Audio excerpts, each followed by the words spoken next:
ऐसा होता है अल्फा और न्यूक्लियस स्टेबिलिटी को गेन करने के लिए अल्फा और बीटा रेडिएशन को एमिट करता है, या तो अल्फा रेडिएशन को या बीटा रेडिएशन को। अल्फा बीटा के बाद वो भी हायर एनर्जी लेवल पे चला जाता है, फिर से लोअर एनर्जी लेवल पर आता है तो गामा रेडिएशन को एमिट करता है। तुम लोग सोचो कितना तुम लोगों का सिलेबस हट चुका है। जो 2019 में पास आउट बच्चे हैं उनके में पूरा रेडियो एक्टिविटी होता था, इतने सवाल होते थे, रोज आते थे बच्चे। हाँ, पढ़ा रेडियो एक्टिविटी, वो रोज आते थे बच्चे उसमें। तुम लोग तो कुछ नहीं पढ़ रहे, सच में कहूं तुम लोग बहुत लकी हो जो तुम लोगों का सिलेबस ही कुछ नहीं है। पोटेंशियोमीटर के सवाल होते थे।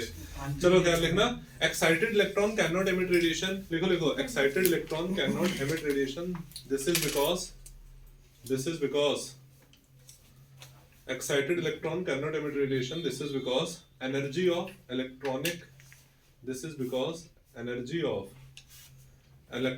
energy levels is in the range of energy levels. This is because energy of electronic energy levels is in the range of is in the range of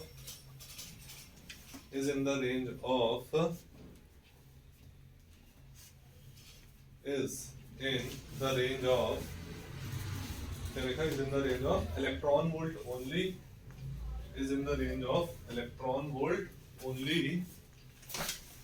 है ना, यही तो होती है एनर्जी इलेक्ट्रॉन वोल्ट में केमिकल रिएक्शन में होते हैं। लिखना, and only not in mega electron volt, not in mega electron volt, not in mega electron volt, not in mega electron volt. ठीक है, and gamma radiation has energy, and gamma radiation has energy in mega electron volt, and gamma radiation has energy in mega electron volt. Gamma radiation की energy होती है mega electron volt में। ठीक है, has energy in mega electron volt. Next question कौन सा है? हाँ, इन अ पेयर ऑफ एनाइलेशन। हाँ, पेयर ऑफ एनाइलेशन के अंदर बच्चों इलेक्ट्रॉन और पॉजिट्रॉन डिस्ट्रॉय कर देते हैं टू प्रोड्यूस गामा रेडिएशन। कैसे? मोमेंटम इसमें कंजर्व होता है। देखो बच्चों, पेयर एनाइलेशन में क्या होता है? अरे देखो, ये वाला रिएक्शन कंजर्वेशन ऑफ चार्ज के लिए मैंने बताया था ना, पेयर एनाइलेशन। हाँ, पेयर एनाइलेशन में क्या होता है बेटा, एक इलेक्ट्रॉन मिलता है और इधर एक पॉजिट्रॉन मिलता है, तो हमारी दो गामा रे मिलती हैं। क्या मिलती हैं? दो गामा रे मिलती हैं। पॉजिट्रॉन एक एंटी इलेक्ट्रॉन पार्टिकल होता है। क्या होता है? Anti electron particle. Anti electron particle होता है जिसका मास वही जो इलेक्ट्रॉन का है बट चार्ज अपोजिट होता है। मास वही जो इलेक्ट्रॉन का है बट चार्ज अपोजिट होता है। ये नोट्स में लिखवाया है ना मैंने। हाँ, तो इलेक्ट्रॉन और पॉजिट्रॉन मिलके दो गामा रे बनती है। यही तो पेयर है। तो इसमें कंजर्वेशन ऑफ चार्ज में है। हाँ, कंजर्वेशन ऑफ चार्ज में। हाँ बबली, कंजर्वेशन ऑफ चार्ज में होता है। तो इसमें मोमेंटम भी कंजर्व होता है। कैसे? इधर मोमेंटम जीरो है तो इधर कैसे जीरो होता है? दोनों अपोजिट डायरेक्शन में जाते हैं। इलेक्ट्रॉन इस डायरेक्शन में तो पॉजिट्रॉन इस डायरेक्शन में जाएगा। ठीक है, इसलिए हमारा मोमेंटम भी इसके अंदर कंजर्व होता है। ठीक है, हाँ तभी तो करा रहा हूँ। लिखना इसके अंदर। ठीक है, सो बच्चों ये तो जो गामा रे प्रोड्यूस होती है ये अपोजिट डायरेक्शन में जाती है, तभी तो कैंसिल आउट होता है। अरे ये तो टकरा रहे हैं ना, ये तो एक ही डायरेक्शन में होंगे। अरे इलेक्ट्रॉन इधर पॉजिट्रॉन इधर, तभी तो टकराएंगे। तभी क्या करेंगे? टकराएंगे। और टकराने के बाद फिर जो दो गामा रे प्रोड्यूस होती हैं, गामा रे एक तरीके से है क्या? फोटॉन्स। एक तरीके से है क्या? फोटॉन्स। तो वो अपोजिट डायरेक्शन में जाते हैं, तभी तो कैंसिल आउट हो जाती है। इसके अंदर लिखना सबसे पहले एन इलेक्ट्रॉन एंड पॉजिट्रॉन। ठीक है, electron and positron come in contact, destroy each other. Electron and positron on coming in contact destroy each other. On coming in contact, on coming in contact, on coming in contact destroy each other, producing two gamma rays, producing two gamma rays, gamma ray photon, producing two gamma ray photon, each of energy 0.51 mega electron volt. Each of energy 0.51 mega electron volt. Each of energy 0.51 mega electron volt. लिखा 0.51 mega electron volt। फिर इसमें लिखना two gamma photons are produced which move in opposite direction which move in opposite direction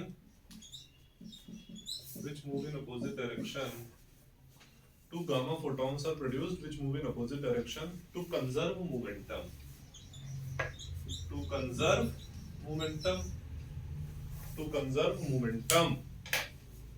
अरे ठीक है बच्चों, लिख लिया। Anti electron particle having mass same as that of electron but charge opposite sign to that of electron। ठीक है बच्चों, इस रिएक्शन को भी लिख लो। कोई डाउट यहां तक?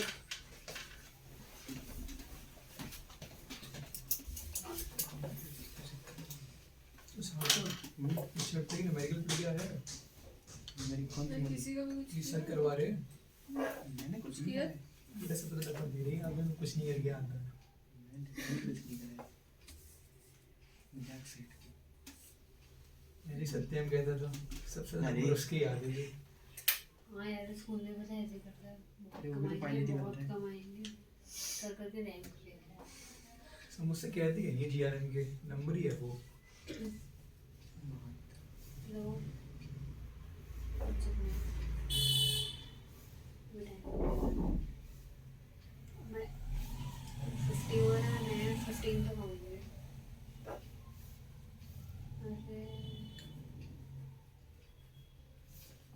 अरे क्या हो गई?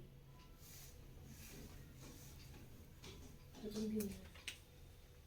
यार मैं इतने ज्यादा प्रिंट आउट निकालता हूँ, सारे बेकार हो जाते हैं क्योंकि बच्चे आते हैं नहीं। 1 2 3 4 5 6 7 8 9। ठीक है, कर लिया सबने? नेक्स्ट सवाल कौन सा है हमारा? नेक्स्ट सवाल कौन सा है बच्चों, बताना। हाँ तो मुझे दिख ही जाए कौन सा है। हाँ He23 और Ha नहीं, इनका सेम मास नंबर है। हैव दस, क्योंकि तीनों का कितना है? 3। अरे मास नंबर सेम ही तो है 3। क्या इनकी सेम बाइंडिंग एनर्जी होगी? नो। देखो कितने लॉजिकल सवाल है। देखो ये He23 है और ये क्या है? 113। बेटा देखो इसका मतलब सृष्टि इसमें 2 प्रोटॉन है और बेटा 1 न्यूट्रॉन है। यही तो मतलब निकला सृष्टि। अरे 2 प्रोटॉन 1 न्यूट्रॉन, और इसका मतलब क्या निकला? 1 प्रोटॉन है, 3 में से बन गया 2 न्यूट्रॉन है। तो इसमें न्यूट्रॉन की संख्या ज्यादा है, इसमें प्रोटॉन की संख्या ज्यादा है, तो इसमें कूलम रिपल्शन ज्यादा होगा ना। कूलम रिपल्शन ज्यादा होगा तो बेटा दोनों की ये ज्यादा अनस्टेबल होगा ना। बाइंडिंग एनर्जी उसकी ज्यादा होगी। हाँ यस मैन, ठीक है ठीक है। बाइंडिंग एनर्जी इसकी ज्यादा होगी क्योंकि ज्यादा स्टेबल है ना। बाइंडिंग एनर्जी इसका जो ज्यादा स्टेबल उसकी ज्यादा बाइंडिंग एनर्जी। ये स्टेबल होगा ना बेटा, इसमें कूलम रिपल्शन ज्यादा होगा, है ना। तो लिखना है इसका आंसर, लिखो know the binding energy of He13। Know the binding energy of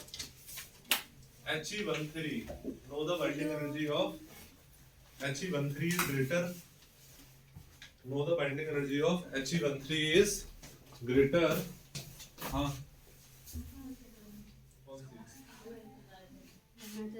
ऊपर ले गया था मैं। टेस्ट नहीं देगी। या वही तो दे रही थी फिर के देखिए टेस्ट। और नहीं तो क्या? Now the bending energy of He13, ठीक है। Now the bending energy of He13 is greater। This is because ठीक है ठीक। इसके अंदर लिख देना ये वाली चीज लिख ली पूरी। इसके अंदर 2 प्रोटॉन ये है, ठीक है। ये वाली चीज लिख देना। सर आप कितने बजे तक पढ़ाएंगे? लली हम 6-5 तक पढ़ाएंगे। सर प्लीज सर, आज से आपसे रिक्वेस्ट है सर, 6 पे छोड़ दीजिए प्लीज सर। प्लीज आज मेरे पापा मुझे घुमान लेके जाएंगे सर, प्लीज हाँ। सर प्लीज सर, कहीं भी लेके जाएंगे बट लेके जाएंगे। बताओ उन्होंने कहाँ मुझसे पे, वादा किया था पहले सर। बताओ कहाँ पे लेके जाएंगे। नहीं सर, उन्होंने मुझसे खुद बोला था कि तुम्हें हेलो कैफे लेके जाऊंगा। हेलो कहते हैं क्या है? सर है इसमें बेटा कूलम रिपल्शन अकर, इसमें क्या होगा हमारा COLOUMB, कूलम रिपल्शन अकर, इसमें कूलम रिपल्शन अकर, इसमें कूलम रिपल्शन इज एब्सेंट। अरे इसमें एक ही प्रोटॉन है तो उसमें क्या रिपल्शन होगा? अरे बच्चों कूलम रिपल्शन इज एब्सेंट। अभी टेस्ट बेटा पूरा का हुआ है आपका, टेस्ट नहीं दोगे? सही कहा था फिर। अरे ये तो ऐसे ही क्वेश्चन है, अभी और भी तो क्वेश्चंस हैं। तो मैं तो इसीलिए 4 बजे आई थी। कूलम रिपल्शन इज एब्सेंट, इसमें कूलम रिपल्शन अकर। ठीक है बेटा, आ गई बात समझ में? Coulomb repulsion is absent. अरे कोई डाउट? यहाँ तक आती है बात समझ में? अरे बेटा पक्का आ गई? Out of my head. Please read it. This is because के बाद क्या है? So, इस because के बाद लिखना है।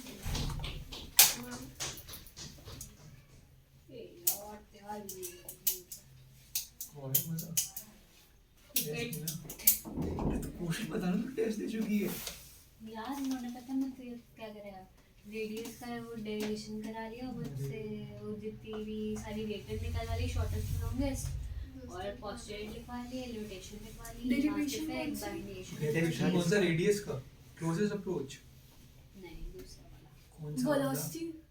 नहीं कौन सा वाला? अरे यार इसमें Energy. अरे रुको तो यार, क्या जानना है? बोल रही है क्या?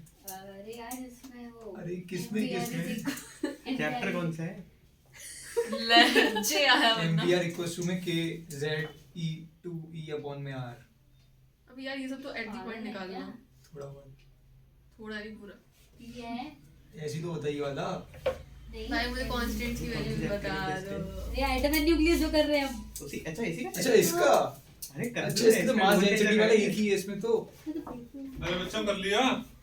So इसमें because के बाद क्या लिखना है? बिकॉज़ बिकॉज़ So because के बाद ये बिग बॉस नहीं देख लिया? Yes sir. अच्छा फिर बच्चों छठा वाला सवाल देखो। की अरे बाइंडिंग एनर्जी ज्यादा नहीं अरे होनी चाहिए। 4, हाँ 4 न्यूक्लियाई है एलिमेंट के जो। हाँ तो जी इसमें 3 2 की नहीं होनी चाहिए बाइंडिंग एनर्जी ज्यादा। नहीं बेटे इसमें रिपल्शन होगा ना, तो ये तभी तो ज्यादा होगी हाँ? Binding energy. No no no, binding energy उसकी ज्यादा होती है जो ज्यादा स्टेबल होता है। तो यही तो होता है binding energy, amount of work done to separate हाँ टू। तो जिसमें रिपल्शन सर वैसे उसकी बात भी सही, सेपरेशन में तो इसमें ज्यादा वर्क डन करना पड़ेगा ना। अरे नहीं नहीं भाई सुनो, ऐसा नहीं होता है। रिपल्शन होगा तो आपको कोई वर्क ही नहीं करना पड़ेगा, वो ऑलरेडी खुद ही जाएगा ना। हाँ। और जब रिपल्शन होगा तो आपको थोड़ा कोई वर्क करना है, वो तो खुद ही होना पड़ेगा। इसमें रिपल्शन है नहीं तो आपको ज्यादा वर्क करना पड़ेगा सेपरेट करने के आप ही लिए। वर्क करें। आपको ज्यादा वर्क करना पड़ेगा, है ना। ये अनस्टेबल है और ये क्या है? स्टेबल। स्टेबल। ये क्या है? Stable। Stable comparatively. तो ये स्टेबल है तो इसकी बाइंडिंग एनर्जी ज्यादा। ठीक है।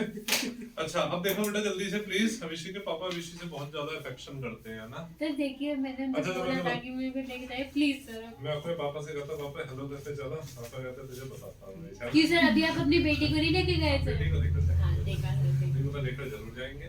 मॉडर्न ठीक बेटे है। को लेके नहीं आते। हैं? नहीं बेटे को भी लेकर जाते हैं यार, क्या नहीं लेकर जाते? मैं ये कह रहा हूँ आज जनरेशन चेंज हो गई है बेटा। मैं अपने पापा से कहता तो यार जनरेशन। अच्छा देखो सुनो, 4 nuclei of an element undergo fusion from A heavier nucleus. 4 nuclei हैं एलिमेंट के जो फ्यूजन कर रहे हैं हेवियर न्यूक्लियस से। फ्यूजन मतलब जुड़ रहे हैं। तो with release of energy which of the two, the parent और daughter nucleus will have higher binding energy. अरे यार देखो बाइंडिंग एनर्जी किसकी ज्यादा होगी? डॉटर की। ये मैंने बताया था ना, जो निकलता है वो डॉटर होता है, बताया था वाली चीज। किसकी बाइंडिंग एनर्जी ज्यादा होगी बच्चा? डॉटर की, क्योंकि तभी तो देखिए यहाँ पे वो daughter है। स्टेबिलिटी गेन कर। स्टेबिलिटी गेन करी है ना, तभी तो निकलता है वो स्टेबिलिटी गेन करी है। आप मेरी बात को समझे, स्टेबिलिटी गेन करी। तो इसमें लिखना daughter nucleus will have higher binding sir energy. Sarthak के क्वेश्चन था डॉटर क्यों है सन क्यों नहीं आया?